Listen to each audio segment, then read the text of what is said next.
오늘은 주님의 이름으로 모이는 전 세계 모든 교회들이 함께 지키는 세계 성찬주일입니다. 성찬이란 한자 글도 그렇지만 또 영어로도 Holy Table, 거룩한 식탁이라는 뜻입니다. 또 다른 용어로는 Lord's Table, 주님의 식탁이라는 뜻도 있습니다. 즉 다시 말하면 주님께서 제자들을 불러 유월절 식사를 베푸시면서 전통으로 세워가신 주님께서 호스트가 되시고 주님께서 주인이 되시고 또 그 식탁에 제자들을 불러 함께 식사하는 자리가 바로 이 성찬이라는 것입니다. 그래서 이 식탁의 주인은 주님이십니다. 예수님이십니다. 우리는 그 식탁에 초대받은 식구들입니다. 손님은 아니고요. 같은 가족 식구들입니다. 2000년 전 고난주간 목요일 저녁에 십자가를 지시기 바로 몇 시간 전에 예수님께서는 제자들을 불러 유월절 식사를 하시며 이렇게 말씀하셨습니다. 이것은 너희를 위하는 내 몸이니 이것을 행하여 나를 기념하라. 이 잔은 내 피로 세운 새 언약이니 이것을 행하여 마실 때마다 나를 기념하라. 기념하라는 말이 두 번이나 등장합니다. 근데 사실 이 기념하라라는 헬라어 단어는 그냥 과거의 사건을 머리로 기억하고 회상하는 것을 의미하는 것이 아닙니다. 굉장히 신비하고 깊은 뜻이 담겨져 있는 글입니다. 한마디로 과거 사건에 동참하고 체험하라고 하는 것입니다.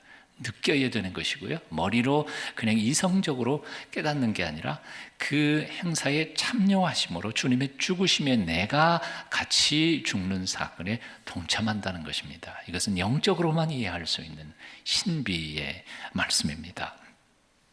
이 기념하라라고 하는 단어를 어떻게 해석하느냐에 따라서 그래서 교회마다 성찬식에 대한 해석이 조금씩 달라졌습니다.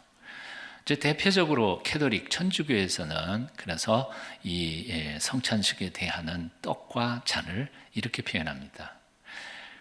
이 성찬식을 주례하고 있는 신부님이 기도하는 순간에 이 앞에 놓여 있던 사람이 만든 빵과 그리고 떡과 포도주가 예수님의 살과 피로 바뀌어 버린다는 것입니다. 감동을 안 받으시네요. 예수님의 살과 피로 직접 화학적으로도 생물학적으로도 확 바뀌어 버린다는 거예요. 이것을 가리켜서 화채설이라 그럽니다. 몸으로 확 바뀌어 버리는 거예요. 자, 그래서 천주교 교리에 의하면 그래서 성찬식에 남은 떡과 잔은 버릴 수가 없습니다. 왜요? 거룩한 주님의 몸이고 피인데 그걸 어떻게 땅에 파묻을 수도 없고 버릴 수도 없고 태울 수도 없습니다. 그래서 할 수 없이 어떻게 해요? 그 성찬식을 집례했던 신부님이 다 잡수셔야 되는 거죠. 떡은 괜찮은데, 그래서 그 신부님들 중에는 술을 참 많이 잘하시는 분들이 많죠. 그럴 수밖에 없어요. 그런 능력이 있으셔야 되니까. 자, 그런데 종교개혁자 스윙글리는 이것을 기념하라 하는 것을 캐톨릭에서 이렇게 말하는 것을 전면 부정합니다. 말도 안 되는 소리다. 신부가 기도했다고 해서 그게 떡이 금방 예수님의 살과 피로 바뀔까? 그럼 말도 안 된다. 바뀌지 않는다. 단지 이 단어의 뜻은 그냥 말씀 그대로 그냥 기억하고 기념하고 감사해라. 그런 뜻이다. 그렇게 스윙글리는 약화시켰습니다. 하지만 이 양극단의 해석 가운데 중간에 자리를 잡은 것이 바로 우리 장로 교회를 시작하신 칼빈입니다. 물론 마틴 루터는 조금 칼빈하고는 조금 다른 해석이 있습니다만 오늘은 칼빈 얘기만 합니다. 칼빈은 캐톨릭처럼 이 떡과 잔이 정말 예수님의 살과 피로 확 바뀌는 것도 아니다. 그럴 수는 없다.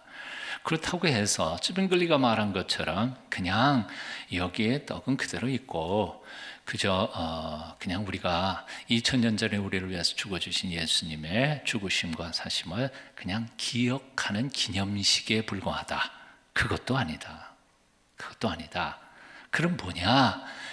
이 식탁은 우리 인간이 주가 되는 우리가 주인이 돼서 이 식탁에 참여해서 예수님의 죽으신 2000년 전에 죽으신 예수님을 기억하고 기념하는 게 아니라 바로 영으로 우리 가운데 오셔서 이 식탁을 주관하시는 예수님의 초청을 받아가지고 참여하는 것이기에 우리가 믿음으로 이 떡을 받고 이 잔을 마시는 그 순간 영으로 우리 가운데 오신 주께서 실제로 프랙티컬하게요, 실제로 그리고 우리의 영과 육을 하나님 앞에 새로운 사람으로 변화시키며 2000년 전에 당신의 죽으심에 근거하여 우리의 죄를 실제로 용서하시고 죄를 이길 영적 파워와 능력을 공급하시는 신령한 예식이고 잔치이다. 단순히 기억하는 게 아니라 영적 파워가 나타나는 실제 사건이라고 해석했습니다. 그래서 이것을 가리켜서 칼빈은 영적 임재설이라, 성령이 예수님의 영이 오셔서 우리를 변화시키시는, 이 성찬의 주인은 목사도 아니고 장로님들도 아니고 여러분도 아니고 우리가 그냥 기억하고 잊어버리는 행사가 아니라 주님이 오셔서 주님께서 주관하시는 주님의 축복의 시간이라는 것이죠. 제일 마음에 들지 않으세요? 마음에 드는 게 아니라 우리는 그걸 믿는 겁니다.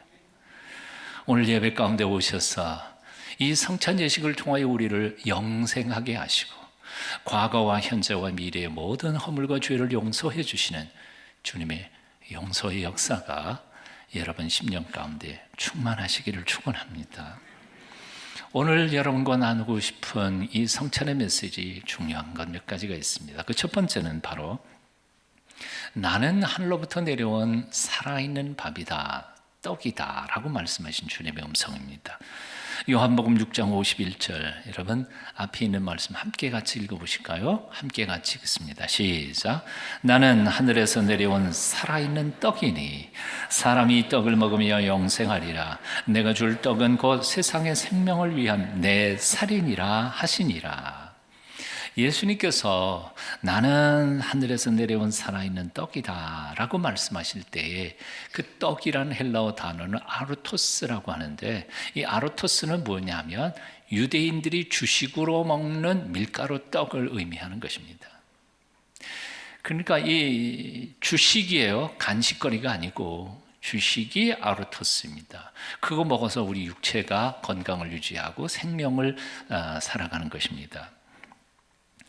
이 본래 밀가루 떡을 말했기 때문에 사실은 우리 한글 성경을 번역할 때 개역 성경이나 개역 개정판에는 그 단어를 그대로 사용해서 떡이라고 번역했습니다. 그래서 오늘 우리 번역도 떡이라 그렇게 되어 있습니다. 하늘에서 내려온 살아있는 떡이다 그렇게 번역했습니다.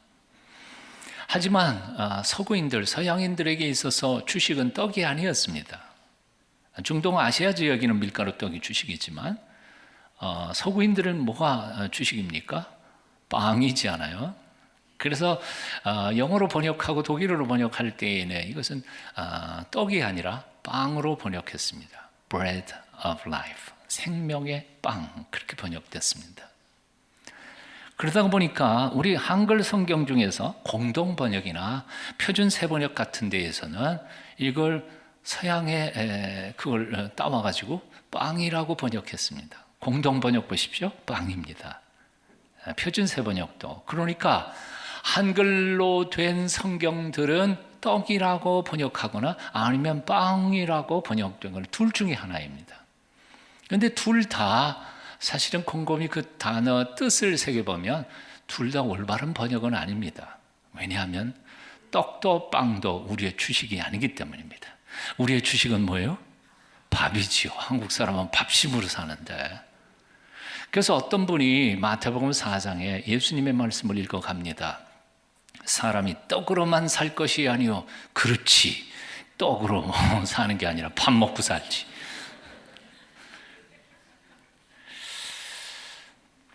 떡. 밥은 커피나 떡이나 혹은 빵이나 뭐 수정과나 이런 것 같은 간식거리가 아니라 그 말입니다. 밥은 못 먹으면 죽는 것입니다. 굶어 죽어가도 밥 한 그릇 먹으면 힘이 살아나는, 생명을 솟아나게 하는 바로 생명의 양식인 것입니다. 그러므로 성경에서 나오는 떡이나 빵이나 이런 단어들은 다 뭘로 바꿔야 돼요? 밥으로 바꿔야 됩니다. 그래야 올바른 번역입니다. 그리고 사실은 그렇게 바꿔서 읽어보면 뜻이 정말 가슴에 배기도록, 머리로 이해하는 게 아니라 가슴에 이해가 되도록 읽혀질 수 있습니다. 앞으로 복음서를 읽어 가실 때, 또는 성경의 다른 부분을 읽어 가실 때 떡이라는 단어가 나오면 밥이라고 바꿔서 읽어 보십시오. 아마 감동이 틀릴 것입니다. 그래서 조금 전에 읽어드렸던 요한복음 6장 51절, 아까 뭐라고 읽었어요? 나는 하늘에서 내려온 살아있는 떡이니 사람이 이 떡을 먹으면 영생하리라. 내가 줄 떡은 곧 세상의 생명을 위한 내 살이니라 하시니라. 이 말씀은 정말 그 뜻 원전을 살려서 제대로 번역한다면 이렇게 말하는 겁니다. 나는 하늘에서 내려온 살아있는 밥이다. 그런데 이 살아있는 이라는 말도 사실은 번역이 잘 된 게 아닙니다. 살아있는 밥이다 그럴 때에 그러면 밥이 살아있다는 거죠. 물론 예수님께서 살아계시니까 살아있는 밥, 틀린 건 아닙니다. 하지만 이 앞뒤 문맥을 살펴보면 이 밥을 먹으면 영생하고 살아가는, 살리는 밥이라는 뜻이죠. 먹으면 영생한다는 거예요. 이 밥 먹고 살라는 거예요. 그러니까 번역을 제대로 하면 이렇게 말합니다. 나는 하늘에서 내려온 살리는 밥이다. 누구든지 이 밥을 먹으면 영생하리라. 내가 줄 밥은 세상을 위한 밥이니 세상을 살리기 위하여 주고 바치는 내 살점이다. 와, 은혜가 되죠. 분명하게 읽어야 돼요. 오늘 본문인 요한복음 6장 35절도 똑같습니다. 나는 살리는 밥이니 내게 오는 자는 결코 배고프지 않을 것이요 나를 믿는 자는 영원히 목마르지 아니하리라. 그렇습니다. 예수님은 우리를 살리기 위하여 하늘에서부터 내려오신 살리는 밥이십니다. 단지 하루 이틀 목숨을 연명하기 위해서 주신 밥이 아니라 영원히 살게 하시는 영생의 밥이십니다. 그래서 예수님께서는 이렇게 말씀하십니다. 자, 받아 먹어라.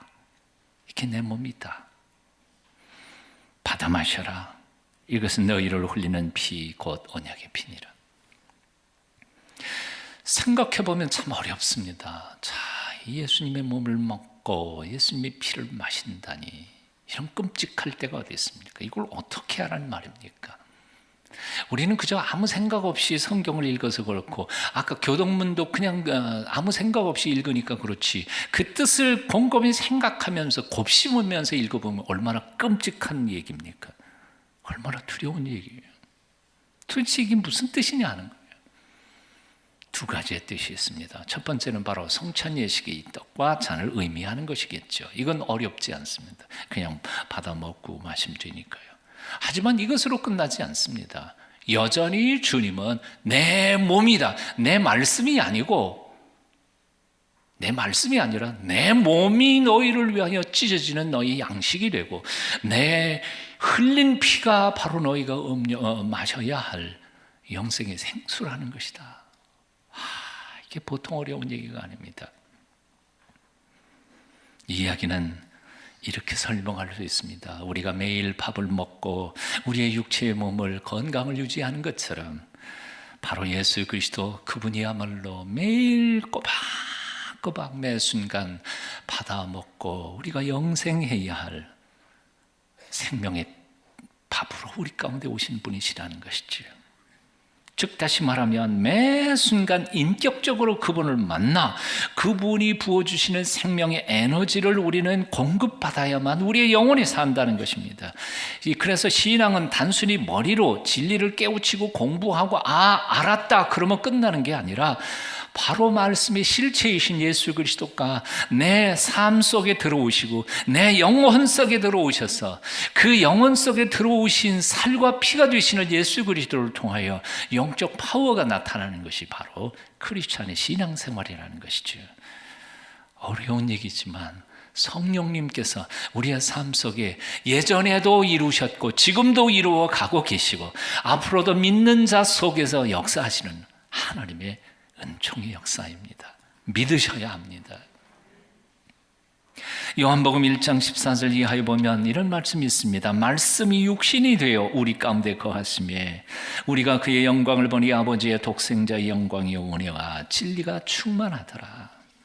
말씀이신 하나님, 생명이신 하나님이 인간의 몸을 입고 이 세상에 오셨다는 겁니다. 이게 바로 말씀의 육화, 성육신, 인카네이션이라고 하는 뜻입니다. 그런데 주님은 한 단계 더 나아가셨습니다. 사람의 몸으로 입고 오신 그 말씀은 다시 인간의 생명을 살리는 밥으로 오셨다는 거죠. 그 밥을 먹어야 너희가 산다는 겁니다. 자, 너무 어려운 것 같아서 비유를 한번 들어보겠습니다. 진수성찬을 앞에 상다리가 휘어지게 딱 차려놨습니다. 보고만 있어도 배부르죠? 대답을 안 하시네요. 먹어야지요. 보고만 있다고 배불러요? 그럴 수는 없어요. 먹어야 돼요. 먹어야 돼요. 인간의 몸을 입고 이 땅에 오셔서 평화로 하늘의 복과 땅의 복을 우리에게 선물하기를 원하시는 예수 그리스도, 그분이 세상에 편만 하다 할지라도 그분을 내가 인격적으로 만나고 그분이 내 안에 들어오셔서 나의 살이 되고 피가 되기 전까지는 그분이 약속하신 언약은 아무것도 내게 효율적으로 나타나지 않는다는 겁니다. 이걸 먹어야 된다는 거예요. 만나야 된다는 거예요. 그분을 내 마음속에 모셔야 된다는 거예요. 예수님이 내 안에 들어오셔서 나의 피와 살이 되어 구체적인 영적 에너지가 나를 통하여 나타나야 된다는 거예요. 우리 힘으로 믿는 신앙생활이 아니라는 거예요. 우리를 살리는 밥이 되어 이 땅에 오신 예수님, 나를 먹고 내 몸에 살이 되고 피가 되게 하라. 그래서 너도 나아가서 나처럼 살아라. 기꺼이 죽어가신 예수 그리스도, 그분은 실로 인생들로 하여금 영생하는 존재가 되게 하도록 하기 위하여 살리는 밥으로 오신 분이십니다. 그래서 그분의 제자가 된다는 것은 그분의 말씀을 이성적으로 받고 깨달았다는 것을 넘어서서 그분의 죽음에 내가 같이 동참하고 그분의 다시 사심에 이 몸으로 참여하며 성찬 예식을 통하여 그 신앙을 고백하는 행위입니다. 그 행위를 통하여 주께서 영으로 우리 가운데 오셔서 우리를 하나님의 군사로 다시 인쳐주시고 새롭게 하신다는 것입니다. 오늘 이 아침 성찬 예식 가운데 성령의 역사하심과 그 은혜를 체험하시는 여러분 다 되시기를 축원합니다. 또 중요한 것 한 가지가 더 있습니다. 살리는 밥으로 오신 예수 그리스도, 그 밥은 혼자 먹을 수 있는 게 아니라는 겁니다. 함께 먹어야 되는 겁니다. 본래 밥은 골방에서 혼자 먹는 게 아니라 식구들이 다 함께 모여서 같이 먹는 것입니다. 한 솥에서 나온 밥을 나눠 먹으며 함께 살아가는 사람들을 우리는 식구라고, 가족이라고 표현합니다. 오늘날 현대의 가장 큰 비극이 뭐냐면 혼자서도 먹을 수 있는 세상이 된 게 가장 큰 비극입니다. 옛날에는요, 아무리 대판 쌓아놓고도요, 밥 먹으려면 밥상머리에 앉아야 돼요. 그러니까 그 밥상머리에서 화해하고 용서하고 용서 빌고 그러고 끝나는 거지. 근데 오늘날은 아니에요. 같이 먹지 않으니까 이게 비극이에요. 화해할 기회가 없어요.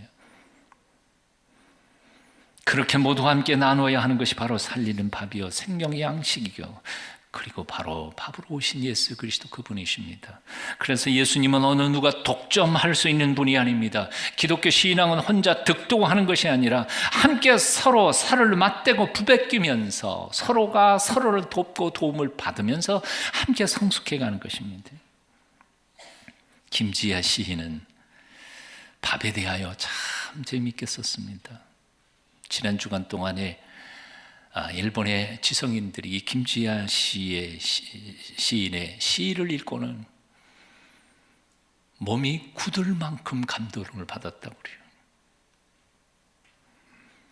그 중에도 이 시는 정말 성찬식을 그대로 잘 설명한 시라고 저는 생각해 봤습니다.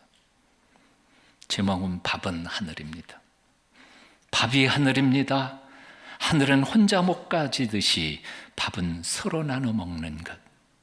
밥은 하늘입니다. 하늘의 별을 함께 보듯이 밥은 여럿이 함께 먹는 것. 밥은 하늘입니다.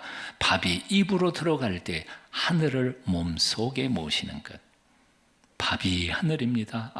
밥은 모두 서로 나눠 먹는 것. 성찬식도 혼자서 할 수 있는 예식이 아닙니다. 함께 모여서 같이 하는 것입니다. 함께 하늘 양식을 나눠 먹는 그 시간은 단지 사람들끼리 모였다가 헤어지는 시간이 아니라 하늘 문이 열리고 죽었던 것을 살려내는 하늘의 기운이 쏟아부어지시는 은총의 시간입니다. 하늘과 땅이 함께 만나고 의인과 죄인이 함께하며 남녀노소가 다 함께 생명의 양식을 나누는 그곳에 하나님께서 임하셔서 은총을 베푸시는 축복의 시간. 그래서 이 시간은 정말 엄청난 축복의 시간입니다. 감격과 기쁨의 시간입니다. 사랑하는 여러분, 이 귀한 성찬 예식에 주님을 대신하여 여러분을 초청합니다. 영과 육을 살리러 기꺼이 밥으로 오신 예수 그리스도의 몸을 대할 때 여러분의 영혼 속에, 여러분의 몸 속에, 여러분의 삶 전체에 하나님의 놀라우신 축복과 은혜를 경험하실 수 있게 되기를 축원합니다. 얘기 하나 하고 말씀 드립니다. 글은 매우 잘 쓰지만 믿음은 아주 없어 하나님을 신뢰하지 않았던, 믿지 않았던 한 젊은이가 죽을 병에 걸려 꼼짝을 못하게 됐습니다. 백약이 무효했습니다. 그가 죽어가는 모습을 바라보던 어떤 사람이 그 어머니에게 일러주었습니다. 이 병은 인육, 사람의 고기를 먹으면 낫는다던데 사람의 고기를 구해서 먹이면 어쩌면 그의 병도 나을 수 있을지 모르겠다는 말을 했습니다. 그 말을 들은 어머니, 어떻게 사람의 고기를 얻을 수 있겠습니까? 깊이 생각하다 못한 어머니가 예리한 칼로 자기 허벅지 살을 도려내서 그것으로 요리를 해서 먹였습니다. 그 덕분인지 아들은 원기를 회복하고 건강이 차츰차츰 좋아지기 시작했습니다. 그런데 며칠 뒤에 아들이 엄마에게 말합니다. 엄마, 며칠 전에 먹은 그 고기 한 번 더 먹고 싶다. 어머니는 다시 자기의 다른 쪽 허벅지를 도려냅니다. 하지만 이번에는 그만 실수해서 동맥을 끊고 말았습니다. 피가 멈추지 않자 그만 정신을 잃고 쓰러져 버립니다. 어머니의 비명소리에 주방으로 달려간 아들이 기겁을 하고 놀랍니다. 끔찍한 모습으로 죽어가는 어머니, 피투성이 어머니를 안고 통곡합니다. 겨우 정신을 차린 어머니는 아들에게 이런 유언을 남기고 숨을 거둡니다. 아들아, 나는 죄 많은 몸으로 너의 목숨을 일시적으로 구했을 뿐이다. 그러나 예수님은 아무런 죄가 없으신 몸으로 우리 모두의 죄를 사하시고 영생을 주시기 위하여 십자가에서 자신의 몸과 피를 아낌없이 주셨단다. 그러니 너는 반드시 예수님을 믿어야 한다. 그날부터 이 아들은 완전히 달라졌습니다. 그야말로 어머니의 유언대로 신실한 크리스찬이 됩니다. 하나님이 주신 달란트인 글 쓰는 재주를 가지고 수많은 좋은 글들은 써냅니다. 그리스도의 이야기, 떡과 포도주 등등의 아름다운 신앙의 글들을 써낸 이 사람은 바로 20세기 초 이탈리아의 유명한 소설가 지오바니 파피니라고 하는 사람 실화입니다. 2000년 전 예수님은 받아 먹으라 이는 너를 위해 찢어지는 내 살이니라. 받아 마시라 이는 너를 위해 흘리는 내 피 곧 언약의 피니라. 말씀하신 그대로 십자가 높이 달려서 살이 찢기시고 피를 흘리시며 우리들의 모든 죄와 허물을 용서하시고 하늘의 구원과 영생을 선물로 우리에게 주셨습니다. 그러므로 오늘 성찬식을 참여하면서 첫째, 주님의 보배로운 피와 그 찢어지신 살로 말미암아 우리의 과거와 현재와 미래의 모든 허물과 죄 완전히 씻어 주셨음을 믿으시기 바랍니다. 확신 가운데 자유하십시오. 두 번째로, 성찬을 참여하는 동안에 영적으로 주님께서 오셔서 우리 속에 영적 파워와 에너지를 공급해 주실 것을 믿고 믿음으로 받기를 원합니다. 세 번째로, 이후에 천국에서 주님과 더불어 내가 사랑했던 믿음의 식구들과 함께 영원한 천국 잔치를 맞이할 것을 소망 가운데 기다리며 기뻐하며 이 예식에 참여하시기를 축원합니다. 기도하겠습니다.